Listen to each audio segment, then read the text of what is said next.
Tricia from Club Scrap, and welcome to your Blueprints Lite efficient scrapbooking workshop. We will take the entire contents of our Lite kit and create 8 beautiful pages together. Let's get started. All right, so by now hopefully you have your kit and you've printed your assembly instructions. This is a download and this is just a hard copy of that download that we'll use to reference while we work together. And in your kit, your photo mats, you have that awesome washi tape, that beautiful ribbon, that brown ombre, and then all of your 12 by 12 papers and cut aparts. So what we're going to do is approach it a little bit differently. We'll do all of the trimming for all 8 pages at once and then sort our pieces out together. And this is how I do it when I'm at an expo and we are in our workshops together, and this system has worked out great for me in the past. I'm using the Fiskars guillotine style trimmer. If you're not familiar with one of these, it's a wonderful tool that will really speed along your scrapbooking. The blade locks, so make sure you release the blade before we start trimming. And what I like about this trimmer is that there is a vertical line every 1/4 inch, and it trims very accurately and quickly. Especially it handles our 80-pound coverweight papers, no problem. So be sure to grab one of these if you don't already have one. Now the first paper that we trim is the 12 by 12 white print, and it really doesn't affect the outcome of the layout all that much, depending on how you put the paper into the trimmer, but I'll just do it with this larger piece up here on in the upper left corner. And let's trim this at 10 1/4, and then slide it down to 6 1/2, and then 5 inches.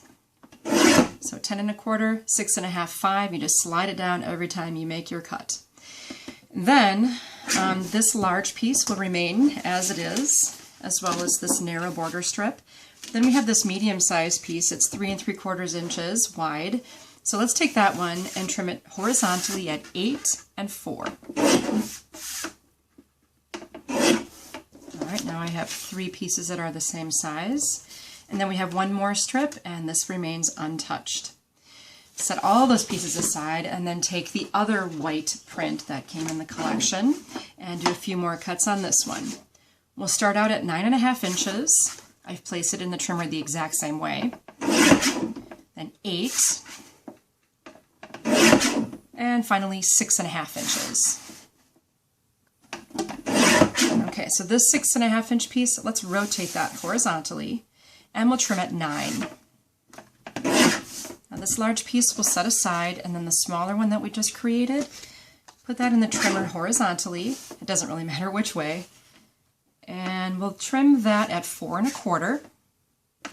And then believe it or not, this little piece that we just created here, this will be trimmed horizontally at 2 1/2. We're taking off just a very, very tiny little 1/2 inch piece from that. I think that's actually a scrap. Say hello to your scrap. Okay, now we have 2 narrow border strips and then 1 wider piece. Let's take the wide piece, place it in the trimmer horizontally, and we will cut at 10, 7 1/2, 5, and 2 1/2. All right, our next, and we're almost done already with the paper trimming, which I love about this. It does not matter how you put this in the trimmer. It really doesn't, just any old way. This is the light green or the green print. We'll trim this at 7 inches. And then I'm going to take this piece and rotate it horizontally and trim at 7 inches. So that was 7, rotate 7. I'll give you these 2 pieces, set them aside. You have 1 12-inch piece left. Let's place that into the trimmer at the magic number 7 inches. Now I have a square and a 5 by 7 here. It's kind of nice how this works out. Set those aside. And moving right along, this is the last official paper we have to trim, and then we'll go to the cut aparts. This is the 12 by 12 blue plain. And let's trim this at 10 3/4. 8, slide it down to 8, and then 4. So that was 10 3/4, 8, and 4. Now take this 4-inch piece, rotate it horizontally, and trim it 6 inches. and you've done the classic make 2 photo mats out of a 12 by 12. Now we have another 4-inch piece. Let's trim this one a little bit differently. It will be horizontally, of course. And we'll start at 11 1/4. And then slide it down to 7 1/2. And 3 3/4. 3 3/4. Okay, so now we have some assorted pieces here. Well, look at that, 3 exactly the same size, and we created yet another scrap. I know, I'm sure you could find a home for it somewhere. Now remaining on your trimmer, you've got a narrow piece. That one stays as it is. This next widest one, it happens to be 2 3/4 inches wide. We'll make a few cuts here, starting at 11 3/4, where we will make our last official scrap. We can get rid of that guy. Then 9, 6 1/4. So next one, and our last one is 3 1/2. So this will give you this one wider piece, or longer piece, and then 3 more squares. All right, then we will tackle our cut aparts. Now the cut aparts are designed so that you hopefully can see how they need to be trimmed by looking at the tiny little hash marks that indicate where the paper is trimmed. When you're trimming cut aparts, just be careful to pay attention to where the designs are situated so you don't accidentally cut through a design. And I always trim off the narrowest pieces of the cut apart first. So with this Fiskars trimmer, I can actually see exactly where my little hash mark makes contact with my blade at the top and bottom. So this little end piece, when I make my cuts, it will actually create 2 border strips that match. Okay, it looks like I can then just slide the piece right down. Now we designed the cut apart so that you can always trim on the nearest 1/4 inch. So in this case, I'm trimming at 5 1/2 inches, which will separate my pieces perfectly. Now at this point I have a narrow strip on this edge that needs to be removed, so I'll rotate. Actually, I have to do it horizontally first to get these images separated out. And sure enough, I'm at about 10 1/2 here. Okay, I think perhaps I can just bring it down, continue horizontally, and cut it 5 1/4. And then rotate to trim this smaller piece off right on the hash marks as indicated at 4 inches. So now I have these 2 pieces. This one will be next. We'll trim this one. That'll be at 4 inches again. So each component gets divided up into its smaller subsection.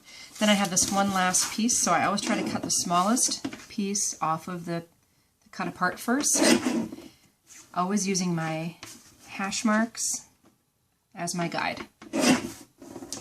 And so now I have the gold cut apart completely separated into individual art elements. I'll do the same thing with the white cut apart, and this is white so that you can actually change the color as you see fit. If you want to mist these, you can do that. If you want to leave them just as they are, of course you can do that as well. Because it is black and white and it has like a grid pattern in the background, finding those little hash marks can be just a little bit more challenging, but if you just look carefully, you'll be able to identify the little marks. This is at 8 3/4 now. And I've got this piece of artwork right here that I don't want to cut in half. I'll trim off this area next. Now I can get rid of this piece, separate that. And with this particular trimmer, the accuracy when you line it up with the hash marks is absolutely incredible. I can see exactly where my blade is going to fall. It really does a nice job. And you can see how quick it is. I'm not battling at all with my heavyweight paper. You can actually do 2 sheets of 80-pound cover weight with the trimmer quite easily. Alright, got that. 3 more elements here, a little journaling box, and then these 2 squares. Okay, I will now organize my space, and if you want to do the same, get all of your trim pieces together in piles, and we'll begin by building all the components for layout number 8. Now, what we're going to be doing, as I said, is stacking from layout 8 up to layout 1. And the purpose of the stacking process is to ensure that all the pieces are in the right place before you put something down. And if there's a question about what really goes where, this process helps solve your questions. So let's start with that 12 by 12 blue as the base, and then we will anchor that down at the bottom with a cut apart. Now there is some washi tape in your kit, and so there's a border that will go above and below that cut apart, and we'll see how that comes together in a second, but we're not going to worry about that quite yet. We'll be anchoring down 2 photo mats with this larger piece of white that you have left in your trimmed pieces. So here are those pre-cut photo mats. Now as you're working, keep these, you get a dozen with every kit, so keep your 12 pre-cut photo mats in a completely separate area so they don't mix in with your other trimmed papers. It's a little bit easier with light, but when you're working with the club scrap kits and you've got 14 pages going on, keeping your pre-cut mat separate will make life a lot easier. So this is nicely fitting onto this white base here, and then another vertical green mat here on the right. And then just added a little journaling box right below there so your photo can be a little bit smaller to fit within that area. And then balancing out this upper left corner will be 2 white trimmed squares. They aren't quite square, one of them is a little bit narrower. And if in doubt, when you consult your instructions, there will be a list of every size paper used on the page. So that will give you a better idea as well. If you're kind of wondering, you can get out a ruler and just measure to confirm that you're using the correct size piece in that spot. So once everything's adhered, you'll take your washi tape and attach it above and below the border strip, and then your finished completed page, when it's all glued down, will look like this. However, I don't recommend adhering anything until you've stacked all of your pages up to layout number 1. Now the base for layout 7 is the remaining uncut green print. And they're designed so that they really can be turned any direction and still look just fine. So I think mine is positioned in this way, but it doesn't matter in the end. Now there's a white cut apart that goes across the top edge of the page, and it will nest with this blue. And what I like about that is it provides some contrast between the design of the cut apart and then the design of the paper. If you want even more contrast, you can just flip it over and use the plain side. Okay, so that goes there. And then you have, from the blue pieces we created earlier, there are 3 squares in this oblong-shaped piece. The oblong-shaped piece is positioned on the left side of that, and it should be nested perfectly by this other white printed cut apart with the compasses on it. And then there is another piece of white that we trimmed. It's the smallest one of all the pieces that we trimmed, and it should fit perfectly on top of that compass cut apart, and I just chose to use it plain side up. You can put a little title there, some journaling, whatever you want, or you can flip it over and use the printed side too if you like. Entirely up to you. Vertically, in this case, I've got 2 photo mats. Now if you know that you have a lot of horizontal pictures that you'd like to use, just go ahead and switch the direction, maybe the side a little bit. So that's a neat flexibility of doing the ALSB pages, is they're your own page. Now what I want you to take note, to be careful of, is what I would call a tangent, and it often happens when you're putting your photos at an angle, and now I have this up here. So keep a close eye on how all these corners line up. You want to avoid something like this, where all 3 of these corners are in the same spot. Kind of try to get them off kilter a little bit, and that'll be a better result for you. And then finally, from the white cut aparts, there's one that has the word details on it, and I just tucked this beneath the right edge of your blue photo mat. All right, before we move on to the next page, one other spot where I've added this wonderful washi tape will go right in the center of this cut apart, adding yet another layer of contrast for my anchoring strip across the top. But I won't add that right now. And then here is your finished page with all the elements in order. Now remember, when you're adding photos, you can add your vertical photos here and then yet another horizontal photo in this spot. So there's always more room for photos than there are mats. You can add more later. In addition, like this spot right over here, if you don't want to put journaling in that area, go ahead and add a photo in that area. All right, our next pair of double page spreads begins with a white plain.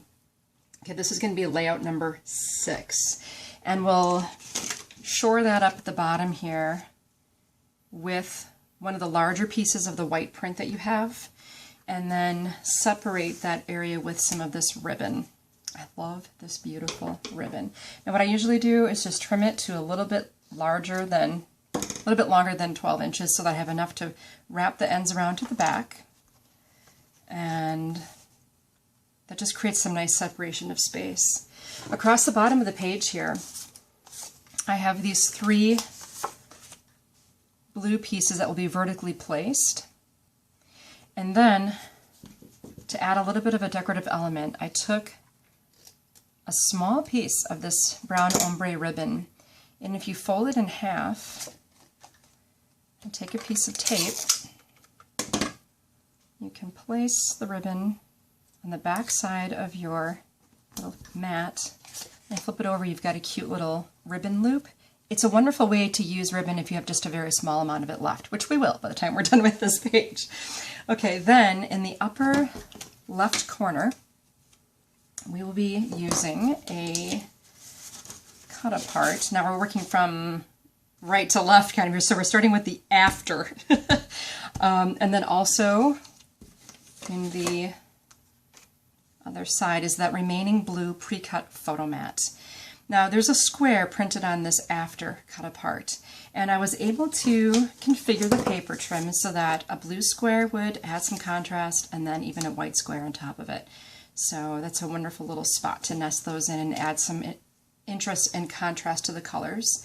And then right on top of the ribbon here, I've added this Constructing Fun gold cut apart. So you'll add a little loop of ribbon on the remaining 2 pieces as well, and then when everything is attached, this is how this page will look. And then of course the ribbons are taped to the back of the page. The base for the next layout is also white, and then we're going to sort of do the same basic type of thing where we place the strip of paper onto the left edge of your page, and I will confirm it's 1.5 inches. And then, repeating sort of what we had going on the other page, the rest of your brown ombre ribbon will subdivide this area a little bit further. You have 2 4x6 blue photo mats. These were not your pre-cut, but they will be 4 inches instead of the 4.25 inches, which is kind of important because so are your gold cut aparts. These are also 4 inches wide, so everything lines up nicely here. And of course, we have our remaining blue squares and remaining white squares. So it will read left to right before, during, and then the other page right next to it will be the after. And again, here is your finished page with everything adhered, ribbon tails around to the back, and I even did add some washi tape to separate these 2 areas of the print and then the plain area of the white. All right, let's move on to our next pair of pages. All right, the base for layout 4, so we're halfway there because we only have 8 total, will be this beautiful brown plain. And then I'm using 2 portions of the green print that we trimmed. This is the 7x7 square and the 5x5 square. And you'll notice how they sort of meet, the corners will meet. And what I did on my finished page was took a length of the washi tape and I used it to sort of separate or subdivide that area a little bit further. And so keep that in mind as you're doing your final assembly. We're just doing our placement for now. And then I also did a horizontal marker with this white cut apart that says Inspiration Just Ahead. Now I have an area here where I can put a larger photo, horizontal, or 2 smaller verticals. Area here for a photo. And then this bottom corner will perfectly house one of your pre-cut gold photo mats. And then in the upper right corner, I have this neat journaling area combined with a little bit of layering with this gold cut apart. Now, if you want to, of course, use another photo in this area, add a title, some journaling, whatever. But this kind of balances out nicely, balances the gold and then the green colors. So that's it for this page. When it's all assembled, you can see the vertical washi tape separating the 2 color areas. Now for the next one, you'll use the other brown base. And sometimes with layouts like this, it's really hard to tell what paper was used as the base. So just a little tip, in your instructions, it will always tell you, in this case, it says 12 by 12 brown planes, LB and RB. And what that means is it's the left base and the right base. Because sometimes just looking at a picture, it's really hard to tell. Now in this case, I'm using the two 5x7s. It's the same thing. These will meet, if they're laid out vertically and horizontally, they'll meet at one spot. And this time with the washi tape, I did a horizontal connector like so, but you'll do that in final assembly. We're just doing our place marking now. I've added this cut apart and another white cut apart here to do our vertical separation. So I've kind of repeated the pattern just in a different orientation from the other page. Okay.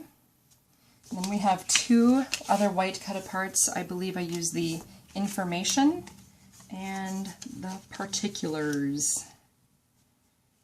Okay. Then you have two remaining gold photo mats. Those will be tilted slightly and vertical down in the bottom portion of the page. And here is your finished layout. So we've made it all the way to layouts 1 and 2, and what's neat about that is it gets easier as you've stacked, because now I have fewer pieces to choose from. Starting out with a 12 by 12 gold plane as my base. I have these pre-cut, or previously cut I should say, pieces from that white print. Now a little tip for you when you are attaching these, the way I do it is I take my grid ruler and I put the 0 center on my paper and find my 6 inches on either side, and then I line up one of the grid lines with the edge of my paper, and that way I can perfectly separate my pieces and have them aligned and level. So as I place this square, I'll just make sure I'm getting a measurement reading that is the same on each side, and then I can space it equally on either end. So I always attach my center one first and then my other two on either side. It's just kind of a great way to keep your pages level and consistent. And then separating my bottom portion of the layout with the top, I have a horizontal white print border strip and then this piece. And to sort of subdivide that, I went in with my old washi tape trick again and ran that across the center. And then, I won't do it right now because we're just place marking, and added this final cut apart here. Now for the upper half of the page, we're using one of our pre-cut photo mats, the brown. And what I would like to point out too is I like to group things closer together in the middle with equal spacing all the way around, so you watch for that. Then you have another oblong piece of white print that you trimmed earlier, and then there's this white cut apart with the 3 pillars. I'm actually using the plain side of that. In the instance that I do use the plain side of something, I always make note of it in the instructions. It will say what I've used and that I've used it plain side up. So if you get confused, just kind of check for something like that. And here is your finished page with the washi tape kind of across that border. It's kind of scooted up to the upper half of that strip. Okay, our final page. It's pretty much just using up everything else you have left. And so if there's something that you haven't used, perhaps maybe it was missed, or maybe I just decided not to use it. I'll start out in the lower right corner with my 2 pre-cut photo mats that I have left. And then I'll nudge up my nested white print with the gold border strip right next door. And here I am watching my spacing. It's consistent on all the sides. And you'll balance that out again with the magical washi tape in the same fashion. And then I'm topping this off. So you can see I'm sort of creating this frame around my board, around my photo mats. And then I'll balance this out with the gold cut apart here. And then finish with this white pair of cut aparts. And if you want to keep the artwork visible, great. If you have more photos you can put on top of these cut aparts, and that's fine too. What I have left in front of me is 1 gold cut apart you can maybe find a home for. And these guys. Once your pages are all assembled, the only thing left to do is grab some photos and attach them to your pages. And you'll find the convenience of having the photo measurement required for each spot will be printed right in your instructions. So if you keep them handy, it'll be there for you when it's time to finish those pages. Remember, your page themes don't have to just be building and design related. They can be building memories, building a family, anything that coordinates with the colors we've included in this kit. So keep an open mind and have fun finishing your pages. Thanks for joining me.